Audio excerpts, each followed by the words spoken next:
A sheep is walking through a valley where the light has almost disappeared. The grass is gone. The water is gone. The open field is behind it. The walls of the valley rise on both sides, and every sound feels closer than it should. And then David writes one sentence that has been whispered beside hospital beds, spoken at gravesides, prayed in the dark, memorized by children, and clung to by people who had nothing left to hold. Yea, though I walk through the valley of the shadow of death, I will fear no evil, for you are with me.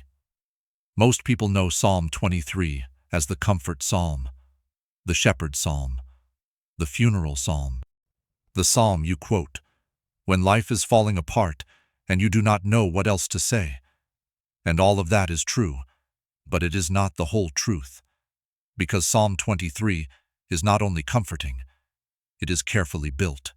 It moves, it turns, it changes direction right in the middle, and the entire turn happens around one Hebrew word.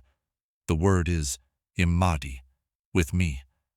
Not just God exists, not just God leads, not just God provides, with me. That is the thesis of this psalm. The deepest comfort in Psalm 23 is not that the valley disappears. It is that the shepherd enters the valley with the sheep. We are going to walk through the psalm slowly.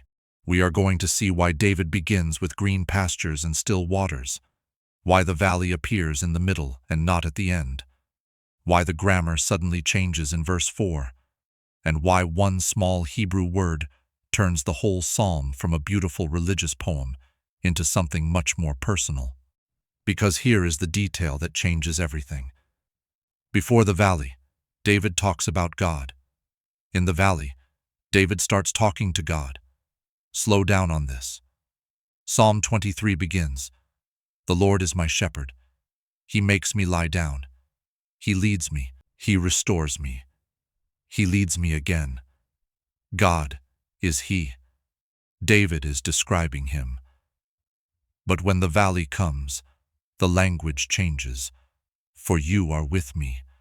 Your rod and your staff, they comfort me." Not he, you. The valley does not push David away from God. The valley brings David face to face with Him. And once you see that, you will never read Psalm 23 the same way again. The psalm begins with 5 words in English that may be among the most famous words ever written. Psalm 23 verse 1 says, "The Lord is my shepherd. I shall not want." That sounds simple, but it is not simple. It is the kind of sentence that becomes simple only after someone has suffered long enough to know what it means. The first Hebrew phrase is Adonai Roi, the Lord, my shepherd. David does not begin with an abstract idea about God. He begins with a relationship. He does not say, "The Lord is powerful." He does not say, "The Lord is distant." He does not even begin by saying, "The Lord is king," even though that would be true. He says, "The Lord is my shepherd." And David knows what that means. Picture the scene. Before David wears a crown, before he sits on a throne, before people sing songs about him, before Jerusalem becomes his city, David is a boy in the fields of Bethlehem. He smells like sheep. His hands are rough. His days are long. His work is mostly unnoticed. When Samuel comes to anoint the next king of Israel, David is not even in the room. His brothers are there. His father is there. The prophet is there. But David is outside, keeping the sheep. That detail matters. Because when David says, "The Lord is my shepherd," he is not using a decorative metaphor. He is speaking from memory. He knows what shepherds do when no one sees them. He knows the patience of it. He knows the danger of it. He knows that sheep are not self-sufficient animals. They wander. They panic. They get stuck. They do not always recognize the danger until they are already inside it. And here is what most people miss. Calling God, my shepherd, is also a confession about yourself. If the Lord is my shepherd, then I am not the shepherd. That is harder to admit than it sounds. Most of us want a God who helps us manage the life we are already trying to control. We want advice. We want strength. We want comfort. But Psalm 23 begins somewhere deeper. It begins by placing us in the position of dependence. The Lord is my shepherd. I am not leading myself. That is why the next line is so powerful. I shall not want. It does not mean David has everything he could ever imagine. It does not mean he lives without pain, hunger, enemies, betrayal, or fear. If you know David's life, you know that would be impossible. David is chased by Saul, betrayed by friends, wounded by family, broken by his own sin. Haunted by consequences, he has no shallow life. So, I shall not want does not mean I will never experience lack. It means I will never be abandoned to lack as my final condition, because my shepherd knows what I need. That is very different. And it matters because Psalm 23 is not written by a man who has never seen trouble. It is written by someone who has learned that God's care is not proven by the absence of trouble. God's care is proven by his presence inside it. Verse 2 says, He makes me to lie down in green pastures. He leads me beside the still waters. Now picture the land of Israel. We are not talking about endless green fields like a painting from northern Europe. Much of the terrain David knew was rugged, dry, exposed, and seasonal. Green pasture was not something a sheep could manufacture. Still water was not something a sheep could create. The shepherd had to know where to go. That means verse 2 is not sentimental. It is survival. He makes me to lie down.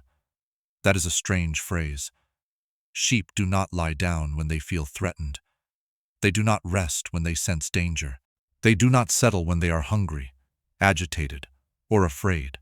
So when David says the shepherd makes him lie down, he is not describing force. He is describing security.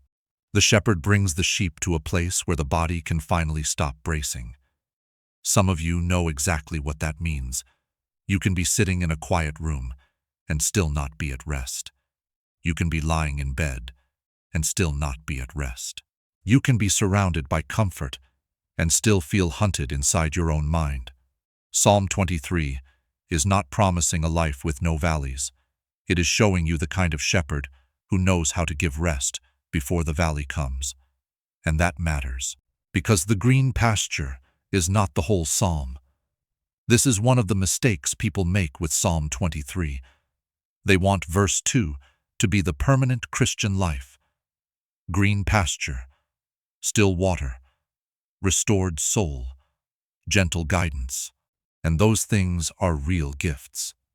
But Psalm 23 keeps moving. The shepherd who leads beside still waters also leads through dark valleys. Do you see what is happening? The same shepherd is present in both places. Verse 3 says, He restores my soul. He leads me in the paths of righteousness, for his name's sake. The word translated restores carries the idea of bringing back, turning back, returning. David is not imagining himself as a machine that needs a little maintenance. He is imagining himself as someone who can drift and be brought back, someone who can be emptied and restored, someone who can wander and be returned. That is the mercy under the surface of this psalm. God does not only feed the sheep, he brings the sheep back. And here is something most people never realize. The phrase, paths of righteousness, is not only about private morality, though it includes that. It is also about right paths, safe paths, paths that correspond to the shepherd's own character, for his name's sake. That means God's guidance is tied to his name, his reputation, his revealed character. He leads the sheep rightly because he is righteous. He does not abandon his own because he would be denying himself. That is stronger than your emotional state. There will be days when you do not feel guided. There will be seasons when the path looks confusing. There will be moments when you wonder whether you missed a turn so badly that God has stepped away from you. Psalm 23 answers that fear with the name of God. He leads for his name's sake. Not because the sheep always understand. Not because the sheep always deserve it. Not because the sheep always walk calmly. For his name's sake. That sentence changes everything. And then we come to verse 4. This is where the psalm turns. Yea, though I walk through the valley of the shadow of death, I will fear no evil, for you are with me. Your rod and your staff, they comfort me. Now, slow down on this. The first thing to notice is that David does not say, if I walk through the valley. He says, though I walk. The valley is not treated like a strange interruption to the life of faith. It is part of the journey. That is important, because many people secretly believe that valleys mean something, has gone wrong spiritually. If I were more faithful, I would not be here. If God were pleased with me, I would still be beside the still waters. If I had made better choices, if I had prayed better prayers, if I had understood sooner, maybe the valley would not have come. Sometimes our choices do lead us into pain. Scripture is honest about that. But Psalm 23 is not describing a sheep that has escaped the shepherd. The shepherd is still there. The path still belongs to him. And yet the path passes through the valley. That means the presence of darkness does not automatically mean the absence of guidance. That is the part that should stop you. The shepherd can be leading, and the path can still become dark. The phrase, valley of the shadow of death, comes from the Hebrew word tsalmavet. It is a heavy word. It can carry the sense of death's shadow, deep darkness, thick gloom, a place where the light is swallowed. And because English readers know the phrase so well, we often hear it only as a funeral phrase. We imagine the final valley, the last passage, death itself. That meaning is not wrong.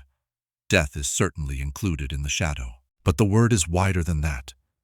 It is not only the moment of dying. It is any place where darkness feels so thick that death seems to have cast its shadow over the road. A diagnosis can be tsalmavet. A betrayal can be tsalmavet. A season of depression can be tsalmavet. A phone call in the middle of the night can be tsalmavet. A family breaking apart can be tsalmavet. A silence from God that goes on longer than you thought you could survive can be tsalmavet. And David says, though I walk through it, not camp in it, not build a home in it, walk through it. That does not make the valley easy, but it does mean the valley is not the destination. Now, here is where it gets interesting. In verse 4, the grammar changes. Before this verse, David has been speaking about God in the third person. He makes, he leads, he restores, he leads. But in the valley, David says, you are with me. Why? Because suffering has a way of changing theology from something you describe into someone you address. In the pasture, David can say, he leads me. In the valley, David needs to say, you are with me. And the Hebrew word at the center is Immadi, with me. It is a small word, but it carries the weight of the whole psalm. I'm means with. Immadi means with me. Not simply near the valley, not watching from the pasture, not waiting at the exit, with me. The shepherd is not only the one who knows the path, he is the one who shares the path. That is why David says, I will fear no evil. Notice what he does not say. He does not say, there is no evil. He says, I will fear no evil. That is not denial. That is trust. Biblical faith is not pretending the valley is bright. Biblical faith is saying, the valley is dark, evil is real, danger is near, and still the shepherd is closer. There is a difference between a child saying, there is nothing scary here, and a child saying, my Father is here. Psalm 23 does not give you the first kind of comfort. It gives you the second. The evil may be real, but it is not alone with you. For you are with me. Immadi. That is the Hebrew word that changes everything. Quick word before we continue. If this is helping you see Psalm 23 in a way you have not seen it before, help us get this to someone else.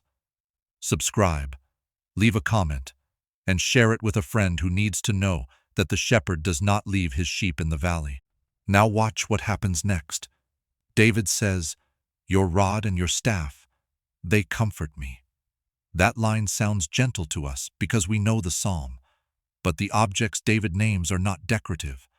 A rod and a staff were tools of shepherding. The rod could be used for protection, correction, and defense. The staff could guide, support, draw near, and help the sheep stay on the path. In other words, comfort does not come only from soft things. Sometimes comfort is knowing the shepherd has a rod. That means the valley is not lawless. The darkness is not sovereign. The threats do not have the final authority. The shepherd is armed. And sometimes comfort is knowing the shepherd has a staff. He can reach, he can guide, he can pull back, he can steady. David says, "They comfort me."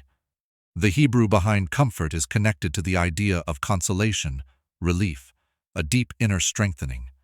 This is not shallow reassurance. It is not someone patting you on the shoulder and saying, "Everything is fine," when everything is clearly not fine. Biblical comfort tells the truth about danger, and then tells the greater truth about God. Your rod and your staff, they comfort me. The shepherd's authority comforts me.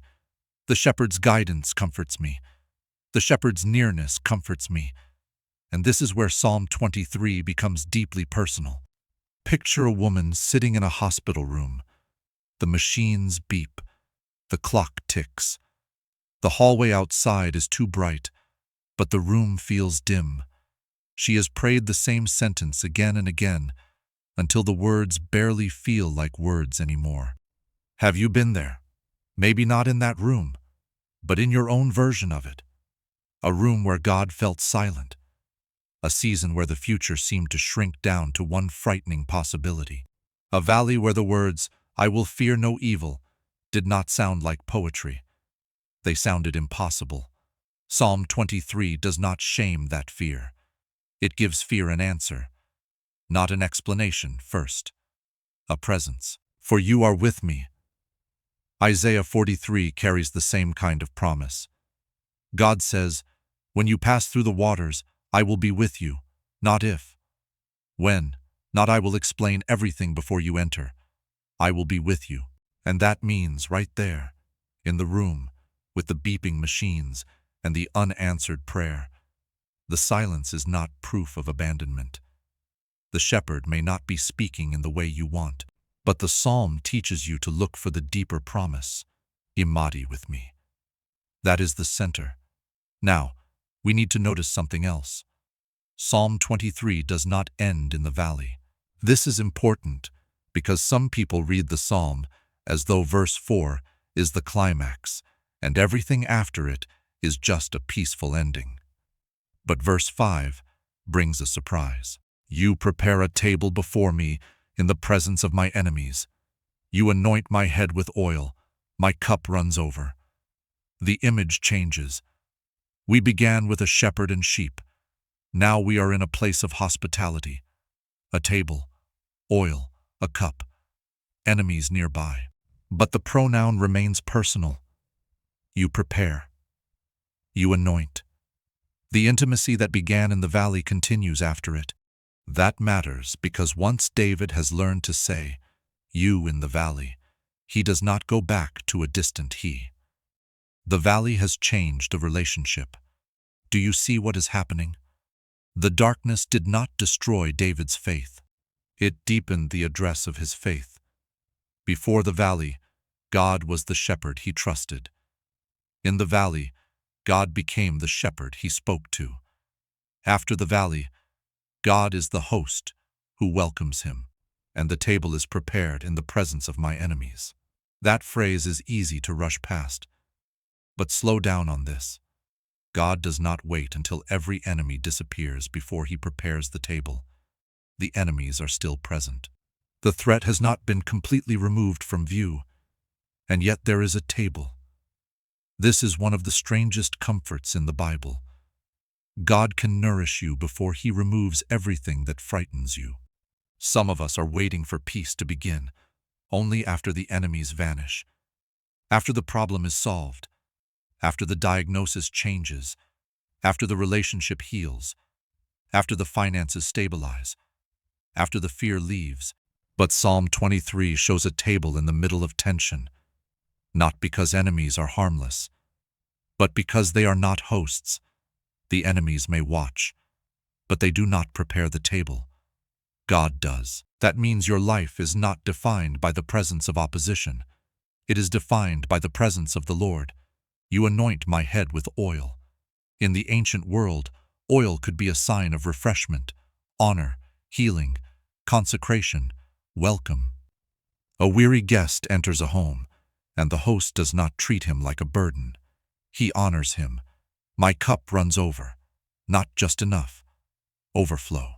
Now be careful here. This is not a promise that every believer will be wealthy, comfortable, and protected from grief. David himself would never have believed that.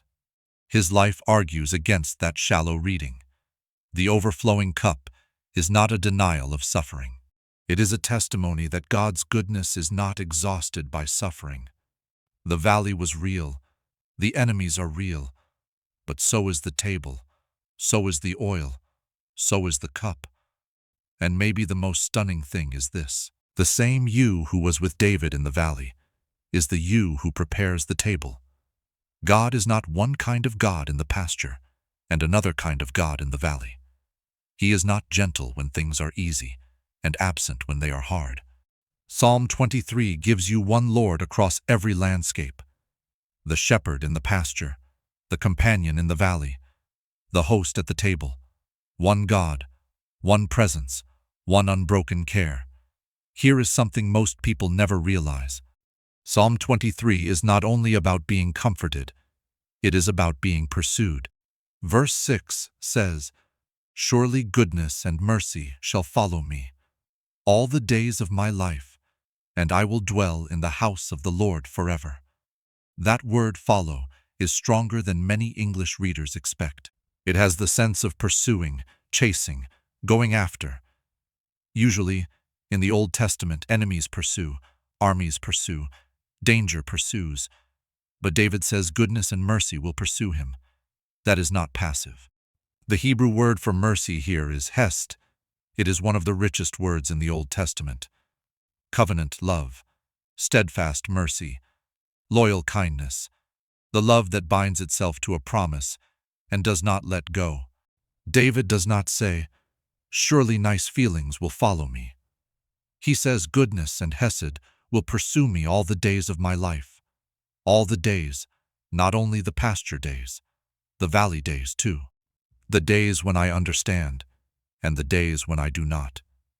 The days when I am strong, and the days when fear has made my hands shake. The days when I can sing, and the days when I can barely whisper. Goodness and mercy are not waiting somewhere at the finish line. They are pursuing the sheep on the road. And what is the destination? I will dwell in the house of the Lord forever. The psalm begins with no lack. It ends with no exile. The sheep will come home. Now, if you read the whole Bible with Psalm 23 in your ears, you start hearing echoes everywhere. In John chapter 10, Jesus says, "I am the good shepherd. The good shepherd gives his life for the sheep." That is not a random image. Jesus is stepping into the world of Psalm 23. He is not only saying he is a teacher, not only a prophet, not only an example. He is the shepherd who does not run when the wolf comes. And here is what most people miss. Psalm 23 says the shepherd is with the sheep in the valley of death's shadow. John 10 shows how far that presence goes. The good shepherd enters death itself for the sheep. At the cross, Jesus does not stand outside the valley and shout advice into it. He enters it. He takes on flesh. He walks the road of sorrow. He is betrayed, mocked, stripped, pierced, and placed in a tomb. The shadow of death falls over him. And on the third day, the shepherd walks out of the valley, alive. That means Psalm 23 is not just a comforting poem for hard days. It is a window into the gospel. The Lord who is with you in the valley is the Lord who has already gone through the deepest valley and broken its power from the inside.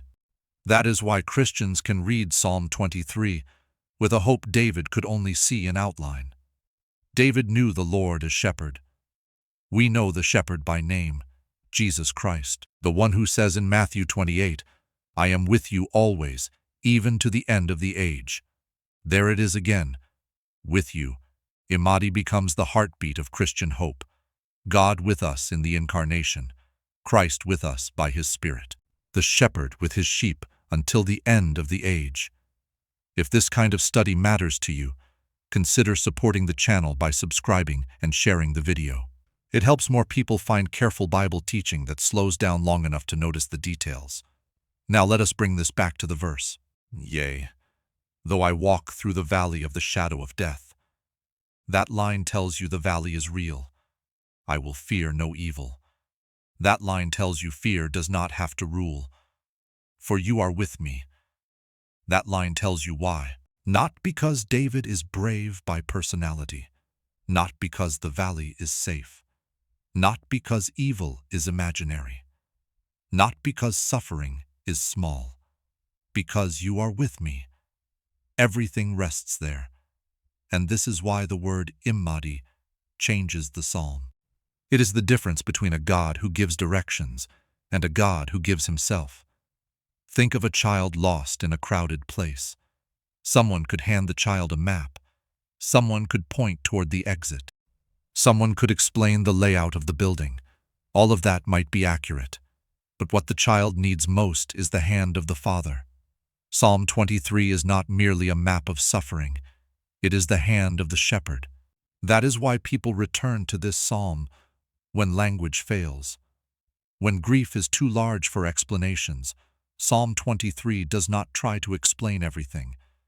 It gives you a sentence small enough to carry and deep enough to survive the dark. You are with me. There are seasons when that is the only theology you can hold, and it is enough. Not because it answers every question, but because it anchors the soul to the character of God. The Lord is my shepherd. You are with me. I will dwell in the house of the Lord forever. That is the movement of the psalm. Provision, presence, home. We started in the pasture, where the shepherd provides. We walked into the valley, where the shepherd comes near. We stood at the table, where the host honors his servant in front of enemies. And we ended at the house of the Lord, where goodness and mercy have been driving the sheep home all along. First, if you are in the green pasture right now, receive it with gratitude. Do not rush past still waters because they seem ordinary. Rest is a gift. Provision is a gift. Quiet seasons are not wasted seasons. They are places where the shepherd restores your soul before roads you cannot yet see. Second, if you are in the valley right now, do not measure God's nearness by the amount of light you can see. Psalm 23 does not say the valley becomes bright. It says the shepherd is with you. And sometimes the deepest faith is not the faith that feels fearless. Sometimes it is the faith that keeps walking while whispering, "You are with me," again and again. And here is what this means for you. The valley may change your language with God. It may strip away polished prayers. It may make you stop talking about Him as an idea and start speaking to Him as your only hope. That is not failure. That may be the very place where Psalm 23 becomes real in you. And maybe the part that stays with me most is this. David does not say, "I understand the valley." He says, "You are with me." He does not say, "I can see the end from here." He says, "You are with me." He does not say, "There is no evil." He says, "I will fear no evil, for you are with me." That is the word to carry. Immadi with me. The pasture is beautiful. The table is generous. The house of the Lord is certain. But in the valley, when the shadows rise and the road narrows, the sentence that holds the sheep is this: you are with me. Subscribe if this changed how you read Psalm 23. Leave a comment with the word "with" if that is the promise you needed today. Share this with someone walking through a dark valley, and pray for us as we keep digging into these texts.